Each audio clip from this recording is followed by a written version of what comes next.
So welcome to the very last docent tour of the Dream of America in this old Webster School building, our very first and original Nordic Heritage Museum.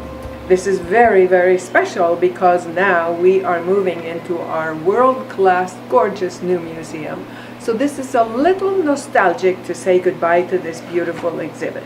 This exhibit was actually designed and made in Denmark first for an open-air museum there. And we, the Nordic Heritage Museum, opened here in Seattle in 1980. And we didn't get this exhibit we are going to see until 1985. But we then bought it with help from other people and brought it here and then rebuilt it, configured it into our own curlicue spaces here in the old school. So, welcome to the Dream of America. So here we are at the very, very beginning of the Dream of America. This exhibit covers the 100-year period between 1820 and 1920, approximately. And we are talking about the emigration out of all 5 Nordic countries, immigration into, for the most part, America, North America. I should first say that about 52 million people in that time period emigrated out of Europe. And the majority of those people actually came from the Nordic countries. From Norway, for example, over 800,000 people left during that period. And from Sweden, 1.2 million. From Denmark, about 300,000. And from Iceland, quite a bit less because their population was so much smaller. And also from the same from Finland. So what made all of these people leave everything they knew and held dear? Their language, their family, their land, their fishing boat, their farm, and so on. Well, there are many, many reasons that we talk about in this exhibit. The majority of the people left for socio-economic reasons. They were not able to give their children and their younger siblings the life in the Nordic countries that they wanted to. So they decided, where can we go? What can we do? Well, America had been discovered and people had come back. The very early settlers came back and said, this is the land of hope and freedom and absolutely a new life. So in Norway, the people were, in fact, in all the Nordic countries, the law was that the eldest son inherited the land or the boat or whatever the family owned. Okay, so son number 2 and the younger siblings, fend for yourself. And many, many, many times it was son number 2 who left to come to America. And that was the rule in Norway. And in fact, it's interesting to me that in Norway, the first organized group of people who came to America were actually Quakers. So it was of religious reasons. In 1925, 52 Quakers boarded the sloop Restoration in Stavanger, Norway, and came to America because they didn't feel welcome, they couldn't worship, they couldn't do what they wanted to do with their religion and their faith in Norway. In Finland, if you turn around and look at that photograph right behind you, they feared Russification. Russia was pushing and pushing and pushing in, especially at the southern part of Finland, Karelia, and they were fearing that they were going to be completely occupied and taken over by Russia. In Denmark, it was a slightly different situation. The southern part of Denmark, called Schleswig-Holstein, was deeded to Germany, or Prussia actually at that time, after the Napoleonic Wars. And all of the people there had great trouble having to then absorb and learn the German language, and a lot of people there in Schleswig-Holstein said, there is no way I am going to raise the German flag I am not going to learn the German language. I am certainly not going to put on a German uniform and fight for Germany. So a huge amount of those people from that part of Denmark, they came to America, most of them to America. So there were many, many different reasons for them leaving. We're going to take a look at this photograph right here. This photograph happens to be from Norway. It's from Hardangerfjord on the southwest coast of Norway. But it shows the typical landscape of Norway.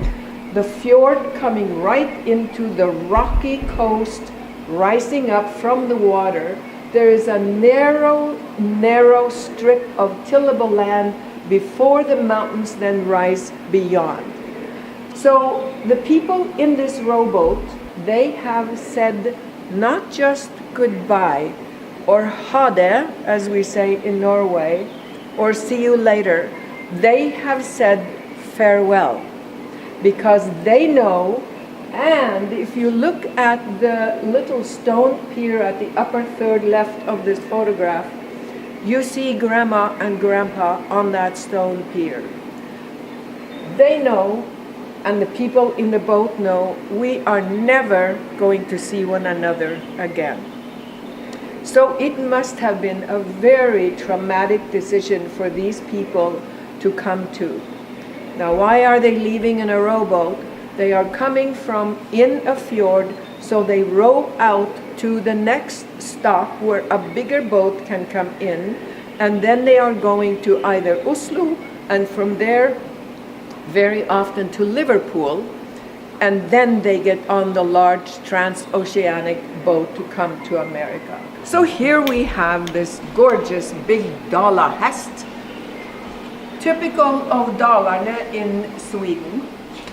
It's not very typical because it actually says Nordic Heritage Museum on the horse. So it was a gift to the museum from a group in Sweden. Behind the horse, you see a very typical little Swedish Stuka. On the coast of Norway and Sweden in particular, you see these small little red painted houses. And that red is a falunröd or a falun red, which has very high iron content, so it preserves the wood from the element. Now we're going to turn around and we are going to go and look at the little Danish farm, or part of the farm. Since this exhibit was made in Denmark, we have a Danish farm, of course. And if you would like to walk on the boardwalk and take a look into that room, that is the room that a boy 10, 12 years old would be living in, because he would very often be sent away. By 10 or 12, he was old enough he could work and earn money. So he'd frequently be sent down the road to the next farm where they had more land and might need more help. And the few pennies he earned, he would have to bring home to his parents so that they could then feed the younger siblings with that. But it was very, very poor conditions for the poor 10, 12-year-old who had to live in there. When we have children coming through, they go in there and like, I would never stay in that. Well, I wouldn't either. If we look at the picket fence along the wall here, we see at the bottom of the pickets, we see the years between 1868 and 1914. The numbers going up the stake shows the amount of people leaving Denmark. So you can see that there is a tremendous difference between, for example, 1876 and 1882. When things were very poor and bad in Denmark, more people left. When they were good in Denmark, they stayed. And if you look at this as an economic curve, and you compare it to the economic curve of America, it's almost exactly opposite.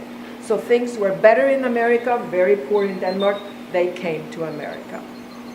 All the Nordic countries are agrarian. That was what they earned their money on for the most part, and fishing, of course. And so when the Industrial Revolution came, it came first to the big cities. And everyone out in the countryside, they knew, okay, there will be jobs in the big cities. We need to get to the big cities, but first they had to do this dramatic and traumatic thing of taking farewell with their home place and their families. And they had to earn enough money so that they can move into the big city. So here we are now. We are a big extended family, the 8-10 of us here. And we have now done those difficult things. We have earned enough money so we can move into Copenhagen. And it is Copenhagen, again, because this exhibit was built in Denmark. So come with me and move into Copenhagen. So here we are now. We are on the Cobblestones on a street that is parallel to Steerage in Copenhagen, the shopping street. These cobblestones, by the way, are not, all the rest of it was more or less brought in from Denmark. The cobblestones came from a park very close to where Webster Elementary School is and where we are now. But here we are on this street. So those of us who have skills and talents, maybe we are dressmakers or tailors, we get a job on the main floor of these business buildings here. Here is a dressmaker or a tailor. There is a bootmaker, a shoemaker, a wooden shoemaker, an alcohol maker, and a master baker. So those of us who have a little bit of money that we are bringing with us, we can work in these shops. If we don't have anything, basically, we go in through this archway into the dark, dank back hallways or backyards, and that's where we rent a room. But that's okay, because we are here to earn money, because we are going to America. We have this dream. And if we walk around the walls and look at the photographs there, you see what some people were doing in the old countries, in the Nordic countries, talents and skills that they brought with them to Ballard and to Seattle and to all over America. Some of the pictures are taken in the Nordic countries and some of them are taken here in Ballard. Like I said, the Industrial Revolution came first to the big cities. If you look at the large photograph at the end of this room right there, you can see it has come. There is a factory. Look at the people working there. Do they have any hard hats? Do they have fireproof or heat-proof gloves? Do you think they have steel-toed shoes? They are working with molten metal. There is no protective gear whatsoever except for their bowler hats, if you could call that protective. But people were willing to work at whatever there was that they could earn money from. So they took jobs doing that. They also took jobs washing clothes and cleaning homes for people. And you will see that again and again when you read these stories: housemaid, housekeeper, washwoman, and so on. That is what they very often did. But we don't care what we have to do because we are earning money and we are saving. And by the way, we, our extended family, we have sent son number 2 in the family, we have sent him to America. And then we get the letters back. The America letters come and we, the whole family, gather. In fact, the whole community gathers and we read the America letter, which very often starts with, "Thank you for the money that you gave me so that I could come here to the land of opportunity and the land of gold in the streets and money on the trees. You have to work harder, you have to work faster, you have to save more because you have to come." So we get these letters, we read them, and we get an America fever. In fact, the whole community is just feverish with this dream. And then when the America lines, the shipping lines, when they started, Norwegian America Line and so on, they started sending their agents, I call them missionaries almost. They sent them to not just the big cities, but to the small communities, and they came in and said, this is what you can get, this is what you can get, this is what you can get, and this is what you have to have. Well, what you have to have is $50. That will pay your way from our home community, wherever that is, to America, to the final destination. Doesn't sound like much. We just bought our ticket to Norway, and it was well over $1,000, I think $1,300 or whatever. And so $50 doesn't sound like very much. But for us, who were living between 1820 and 1920, that was the average annual salary. So then you know, for all of us to go, how long we have to work, and how much and hard we have to save to get all of that money.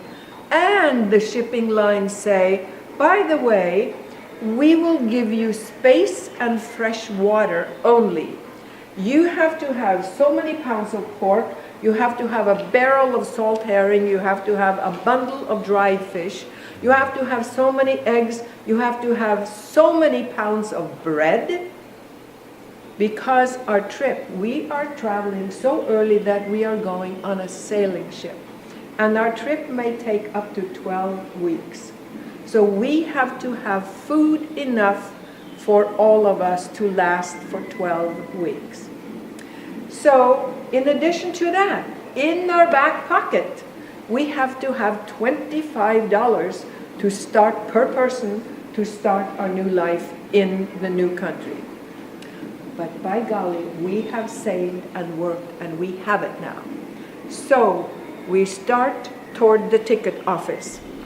But first, the shipping lines say, oh, all that food that you have to have, we have set up stores, so you can buy the food from us that you have to take with you to travel on our ship across. So here is the store, showing the sugar, the barrel, the potatoes, the flour, on and on.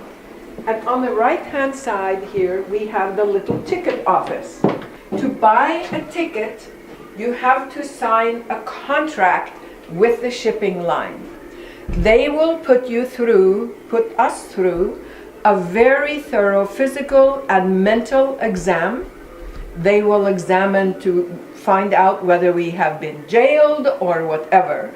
And then when they finally have approved us, then we can buy a ticket.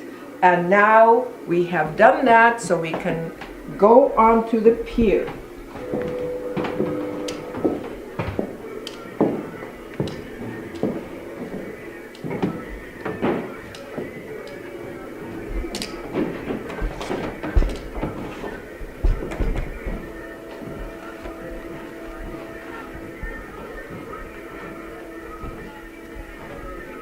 So here we are on the pier with loads and loads of other people from all over Europe. There are so many different languages and so many different kinds of people.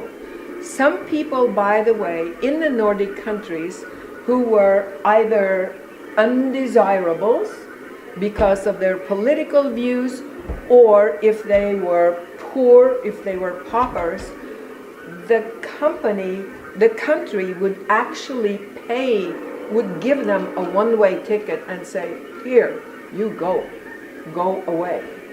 So it wasn't all earned money that paid for the tickets across the country, across the ocean. So here we are, a beautiful scene from one of the piers. And here is another vignette, a dad and his young son, and a mom and her young daughter. And the photograph shows actually a later ship. That is a steamship. But remember, we are traveling on a sailing ship, so it doesn't look quite like that. But here we are. All of our trunks are packed. We don't have much. We don't own much. And we can take just so much with us. It is incredible that this small chest on top there is what one man left Norway with to come and establish his new life in America with. That little tiny chest, and he carried it on his shoulder. Just think of how much we have in our homes that we have to have, just have to have. And what these people were doing when they came. The mom would pack household goods, clothing, and so on. The dad would pack tools and so on in these chests. And when we have children here, I often say to them, okay, you can go into your room and you can pick one thing to take with you, a stuffy or some little thing. It can't be so big that you can't carry it with you all the time yourself. Well, the children are just shocked at that, of course. So here we are so ready to get on the boat. However, there is a storm brewing in the Atlantic. Oh, that's okay, we are told by the shipping lines, because we have built hotels on the pier. So you can rent rooms from us, so that those $25 in our back pockets, they start getting feet to walk on. But we can't do anything else but just rent a room and wait. And so finally, the storm has subsided and we can wish you welcome on board. So here we are, and we, our extended family, we are traveling so early and with so little money that we are traveling steerage. When I started volunteering here, I had never learned what traveling steerage meant. Well, it means that those boats had previously been used for transporting cattle, steers. They literally shoveled the dung out of the hull of the boat and then built crude bunks. So here we are in the hold of the boat, and there are these crude bunks on both sides. We are quite a number here, so we might be given 2 bunks. I was just reading recently an account where a family of 5 came and they got 1 bunk for up to 12 weeks. The people who are in the top bunk, this person was writing, it was a woman writing it. She said when they got seasick, they just leaned over the edge of the bunk, and so all of this came down right past the head and the bodies of the people there. And about once or twice a day, the people who worked on the boat would come and sweep up what was on the floor. It's so hard for me to understand how people really could live and be like that for 12 weeks. In the center of the room is an open fireplace where everyone cooks their own food. Can you imagine the storm might start raging again? You're cooking all kinds of food here with the smells. There is a barrel of fresh water. The doors get locked when the storm is raging, so we can't get up on deck. So we have now been down below for several weeks with the storm. But finally the sun is shining and we can get up, and the wind is just perfect. We can get up on deck, and we're standing there and just feeling so free and good. And all of a sudden there is a hawk sailing that lands on the mast. One of these people who had been down below with us for weeks and eaten salt herring and dried fish is sick and tired, and he sees fresh meat in that bird. So he runs down below, gets his hunting rifle, and aims at the bird. It is a goshawk. A deckhand sees this, comes over and hits the gun out of his hand and says, "Don't do that. Any living creature that comes on our boat has to be protected. We don't kill it because that means very, very bad omens and bad things will happen." Well, the guy who had fresh meat on his mind, he picks up his gun and he does shoot the hawk that circles and falls on the deck. Actually, it went away, it flew away, it was damaged, it came back, and then finally on the deck. Another passenger runs forward, takes the bird, brings it, hides it, and brings it with him to New York, where he has it stuffed. And that is that bird. That is the goshawk that was brought to New York and stuffed by Isak Dineson's father. Isak Dinesen was the author of Out of Africa. So it sat in his library until he passed away, and then it sat in Isak Dinnessen's, who is a woman. And I like to say, don't tell anyone, because we have it on loan, but it just is such a good story, because on the succeeding trip, that boat, which was the Geysir, it collides with another boat from its own shipping line, which was the Tingvalla line. They collide in the Atlantic, and one of the boats is cut right in two and sinks, and many, many, many people are lost. So, when you are on a boat, don't kill any living creature that comes to your boat, because you know what's going to happen then. So Denmark is the first Nordic country that had its own shipping line. As I mentioned earlier, most people prior to that had to go to Liverpool or some other big city where they could take the boat across the Atlantic. On that boat that went down, that Geysir, the photographer who did the photograph from the Hardangerfjord, he was on the boat and has written about it in his book, which we have upstairs in the gift store. That was Anders Rilse. So it's kind of interesting how we know something about that person here and there and so on. Anyway, he survived, which is very good. Little by little, the laws changed. The shipping lines had to provide more than space and fresh water. They had to provide food. Now, when I came on Bergensfjord from Oslo in 1959, it was amazing. It was a 9-day trip. It was party from morning till the next morning, and more food than I had ever been able to imagine that I would ever see. It was just absolutely beautiful. So little by little the laws changed. Now we have crossed the Atlantic, and I can wish you welcome to Ellis Island. So here we are at Ellis Island, which is about a 20-acre little island in the New York harbor. It looks like a fairy tale castle, but for most people who came through the great receiving hall at Ellis Island, it was anything but a fairy tale experience. They were met by uniformed officers who were rude and crude very often, who didn't understand their language. They only spoke English or American. They would walk up to you, they would feel your muscles if you were a man, and if you had a little bit of a limp, they would pull you out of line. If you were sneezing or coughing or holding yourself, they would pull you out of line. They would walk right up to you and say, "Have you ever been in jail? Have you ever been a prostitute? Have you ever had tuberculosis?" And if you said or hesitated to those questions, they would pull you out of line.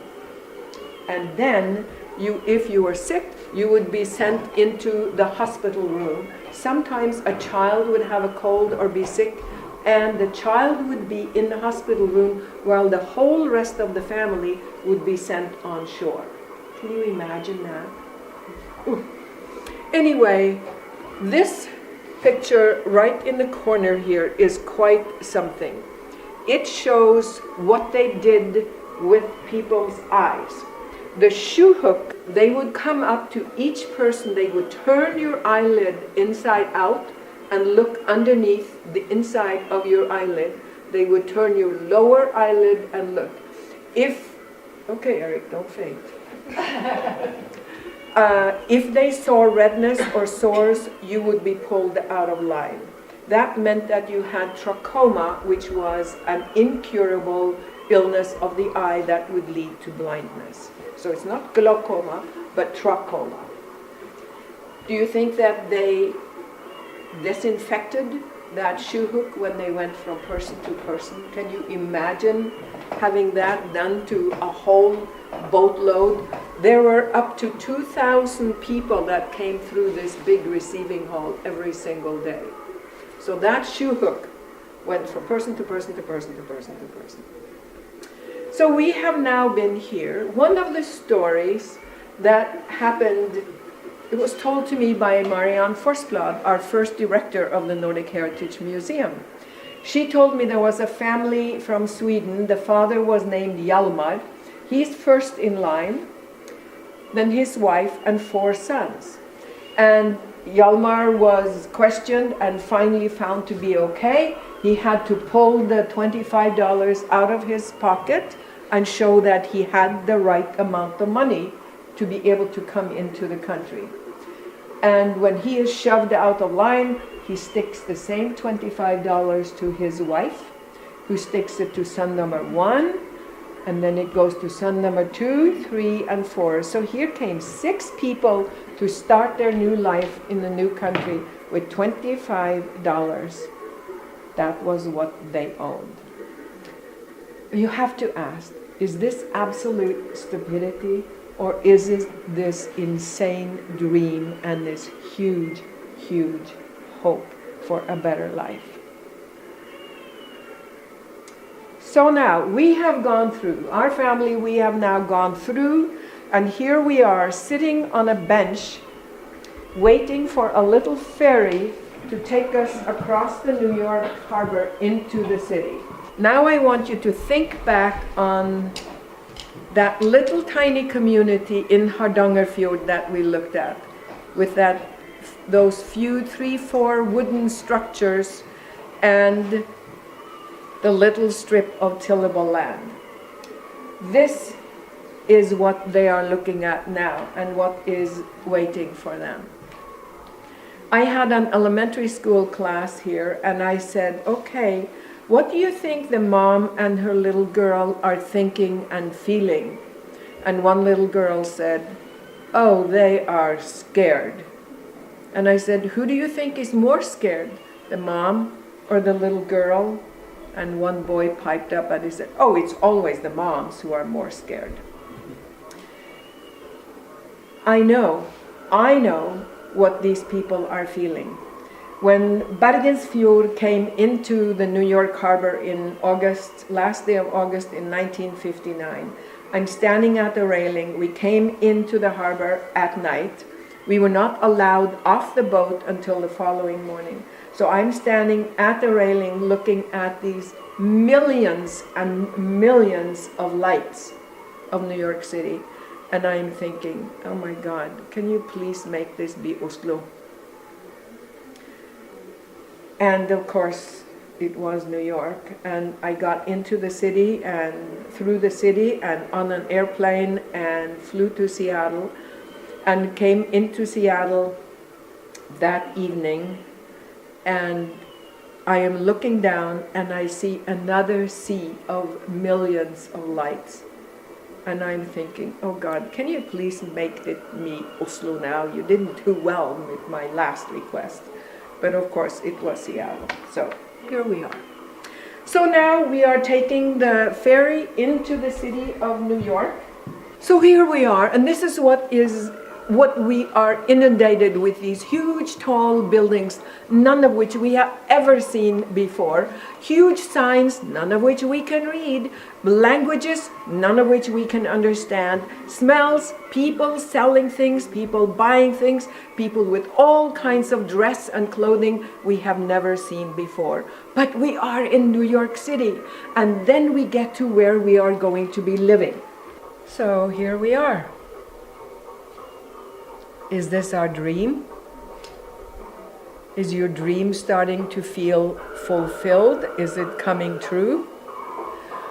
For a lot of people, unfortunately, this is what they ended up living in, these kinds of conditions, in slums, earning very little money, barely so that they could feed themselves. There were rats running around.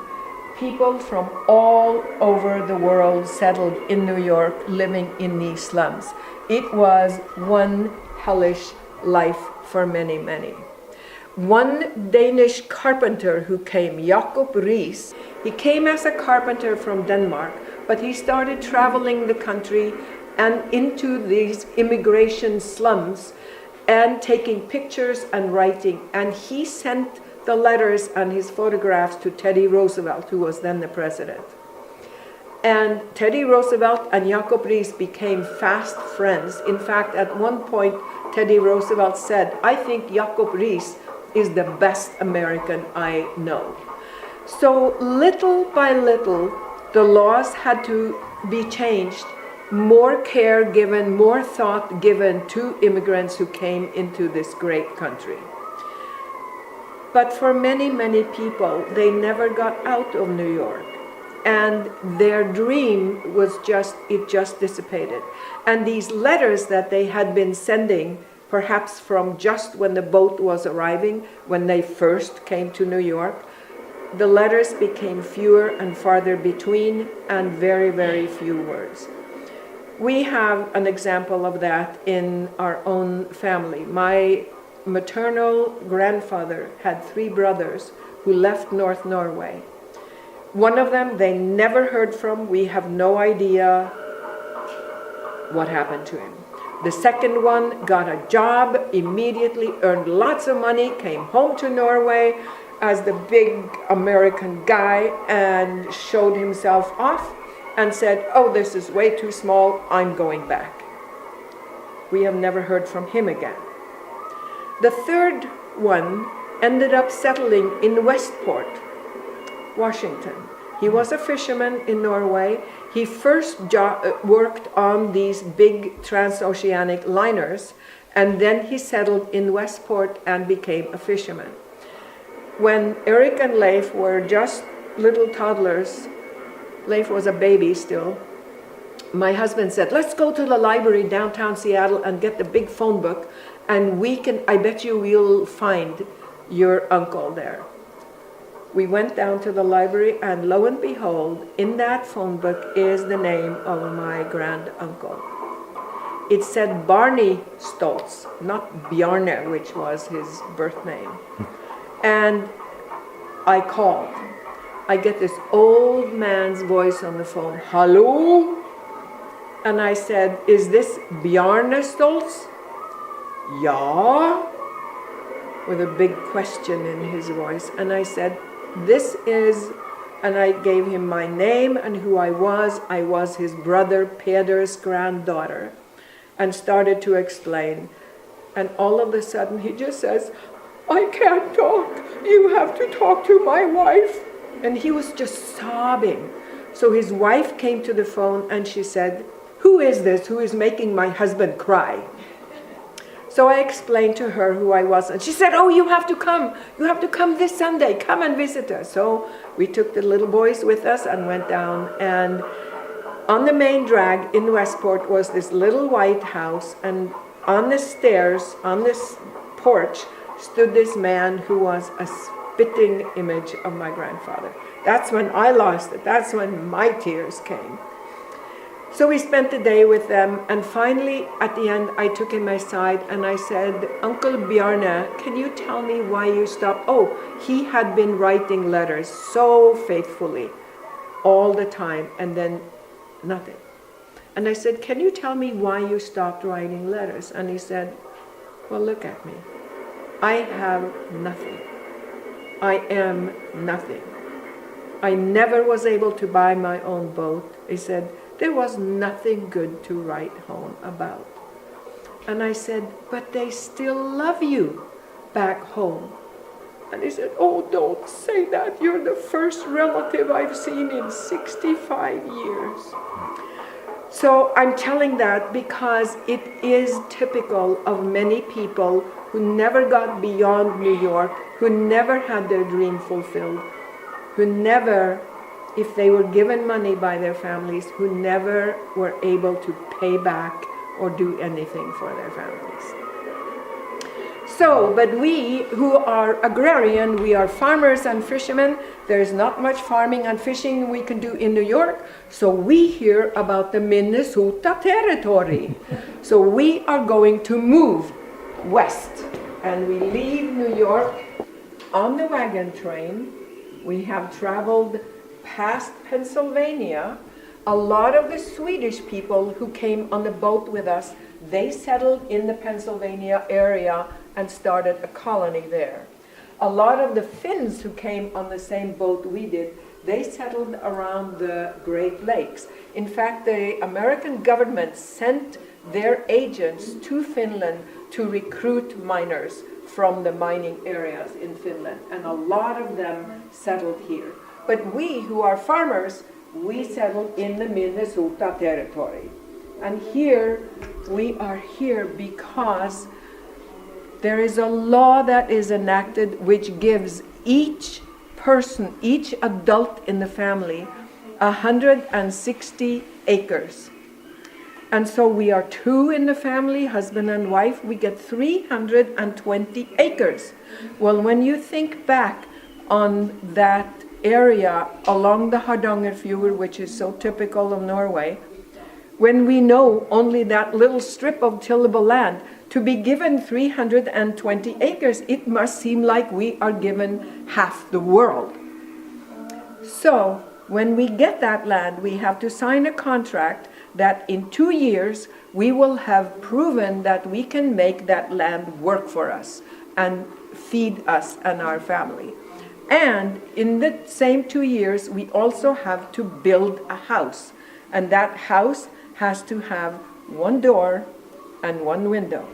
So there is the house we first build. We build it from what is available to us, which is very little wood, but it is sawed from the ground. And look how clever we have been. What is our roof? It is the canvas from our wagon train. So we live there until we can actually make enough profit from our land. We go away, we barter, we trade, we sell, we buy, and finally we can buy enough logs to make ourselves a log home. I can just imagine what a thrill it would have been, especially for the woman in the family, to move out of the sod house into this beautiful log house. So here we are learning how to really grow different crops than we were able to grow in our home countries, but we are doing well and we are enjoying ourselves.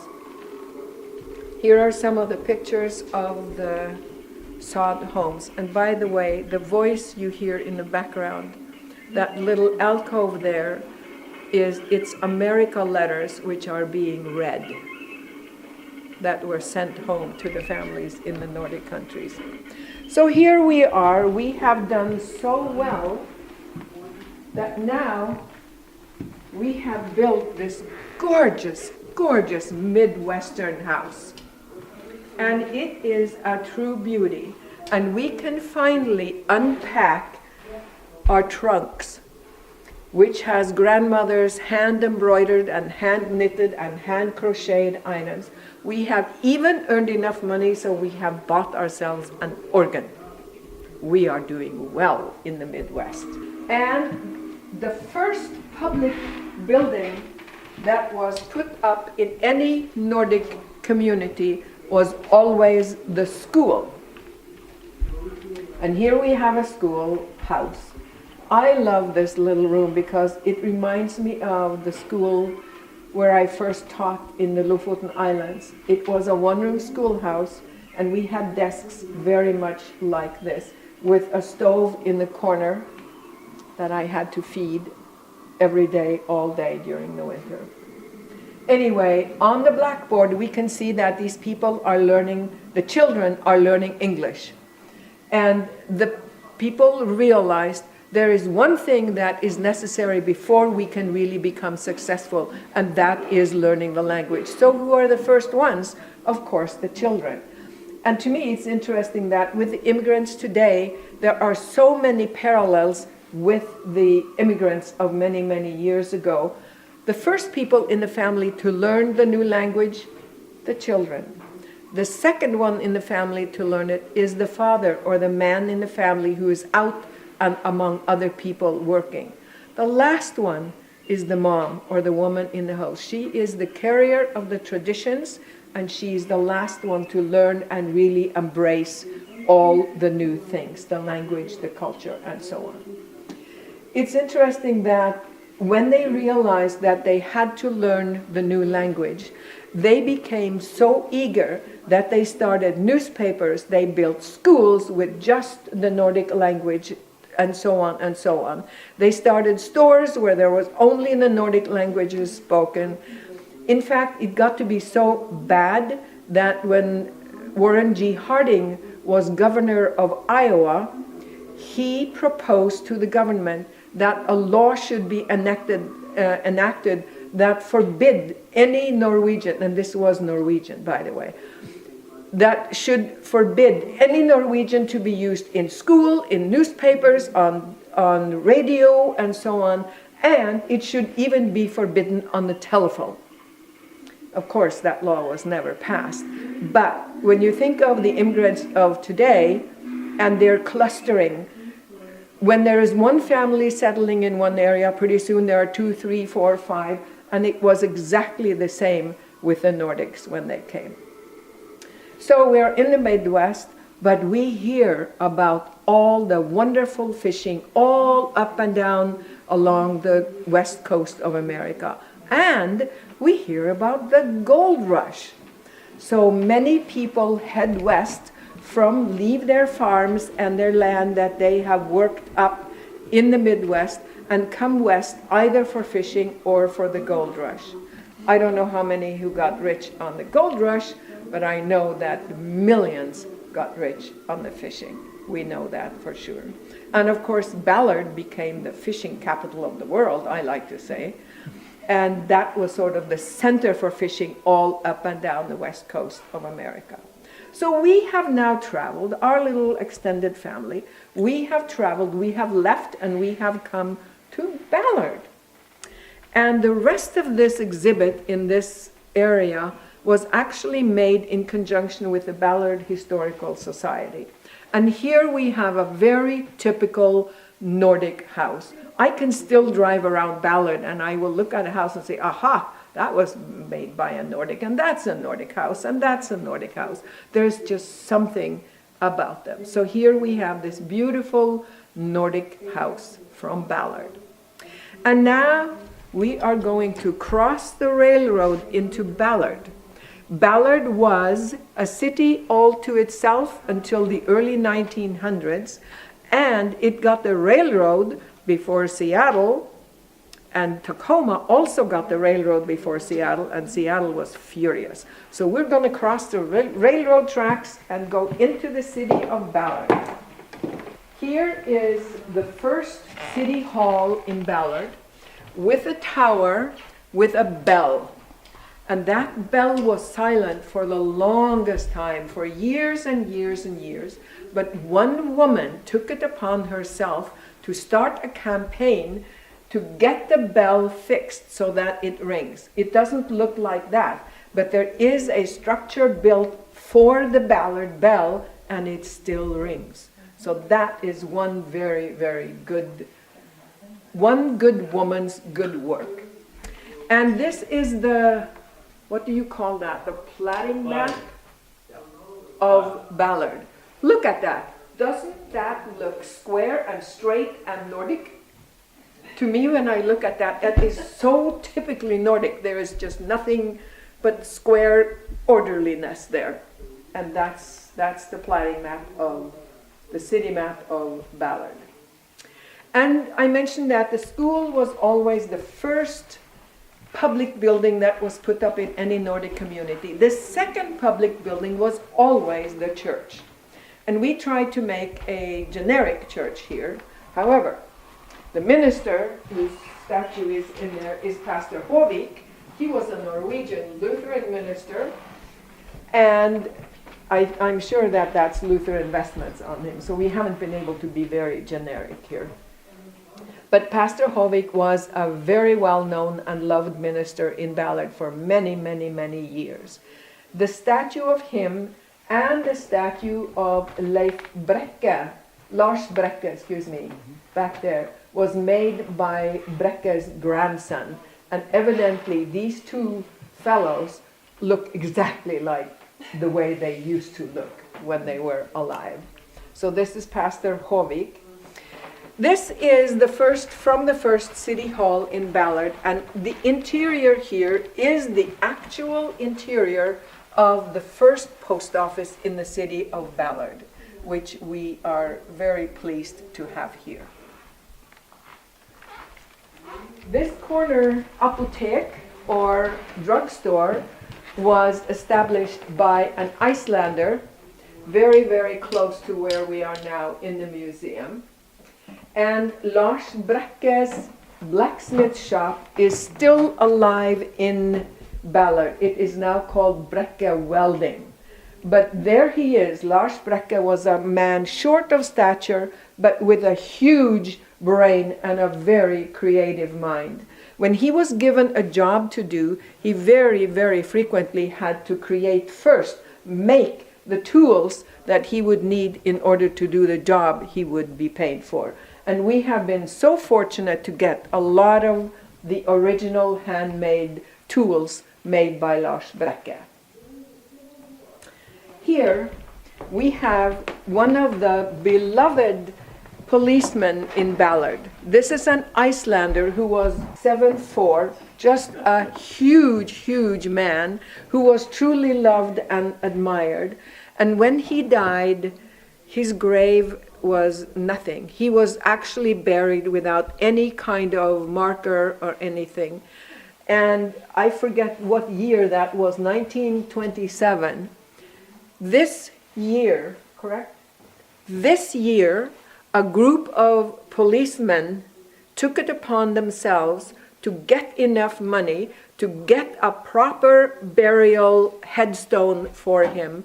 And all the police marched to the cemetery and did this. So I think that is just such a wonderful little story, because that policeman is right here by the first jail in Ballard at the city hall. And you have to come and look inside, look through the grate there. I like to say, I'm sure it's a Swede sitting in jail there. I had the pleasure of chairing the banquet for King Harald and Queen Sonja from Norway when they came. And Queen Sonja was just intrigued with this museum. So we had an opportunity to chat during the banquet and so on. And she said, I just love the Nordic Heritage Museum. And so 3 years later, when her son, Crown Prince Haakon, was a student in California, she said to him, you have one thing to do, it is to drive up to Seattle or travel to Seattle, go to the Nordic Heritage Museum and find the docent with a North Norwegian accent or dialect. So I was asked to be the docent for the Crown Prince's entourage. They came through here, all of them. And I was able to talk in my North Norwegian dialect because they were all from Norway, or they all spoke Norwegian. So the Crown Prince is standing here, very politely looking in when I said, I'm sure that is a Swede. And the Crown Prince turns around and looks at me and he said, no, he's not a Swede, he's a North Norwegian.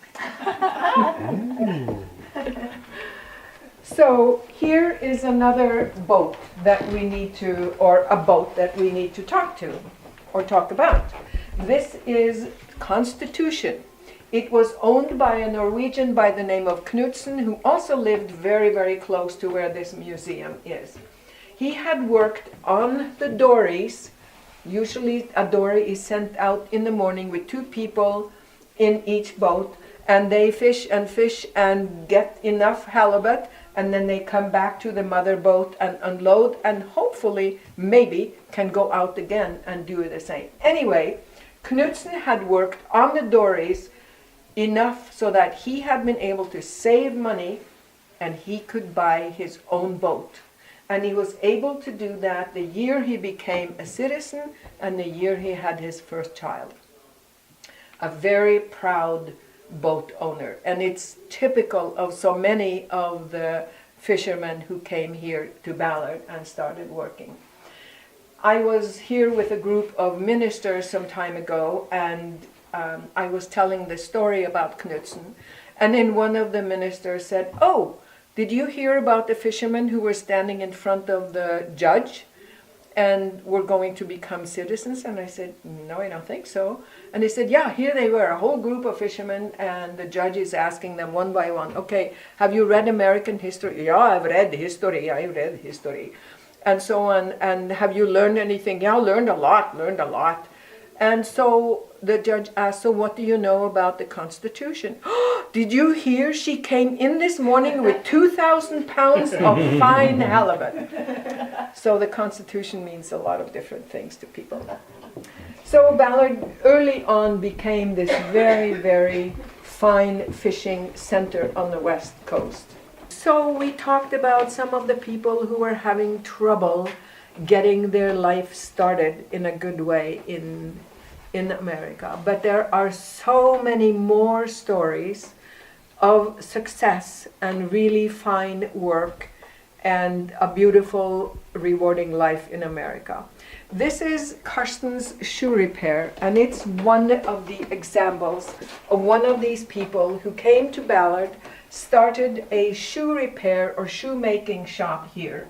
Well, Karsten knew a lot more than making or repairing shoes. He is also the inventor of the ping golf club and of the rabbit ear antennas. So he's just one example of people who really did well as he came to America. And here we have a lawyer's office, but we can't go in there because they are in consultation now, I think. And then we have one of the saloons from Ballard. When I had this group of ministers through here, I just sort of stood and tried to hide this, saying, I don't think you want to see a saloon or a bar. And one minister said, that's okay, don't you know, as soon as they built a new saloon or bar in Ballard, we built a new church. And evidently that is a fact, that there were, for years, the same amount of churches and saloons or bars in Ballard. And this is another Ballard business. When this fellow who had this barber shop, when he passed away, all of his things were deeded and given to the museum. So that's another fine Ballard business.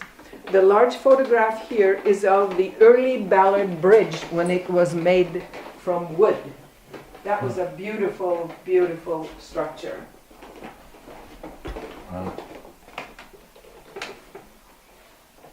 And then here we have just a little montage of pictures from our old Webster Elementary School, and then transitioning into our beautiful new museum, the Nordic Museum on Market Street in Ballard.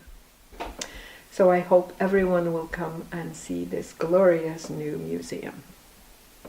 This is where you applaud. Yay! Thank you.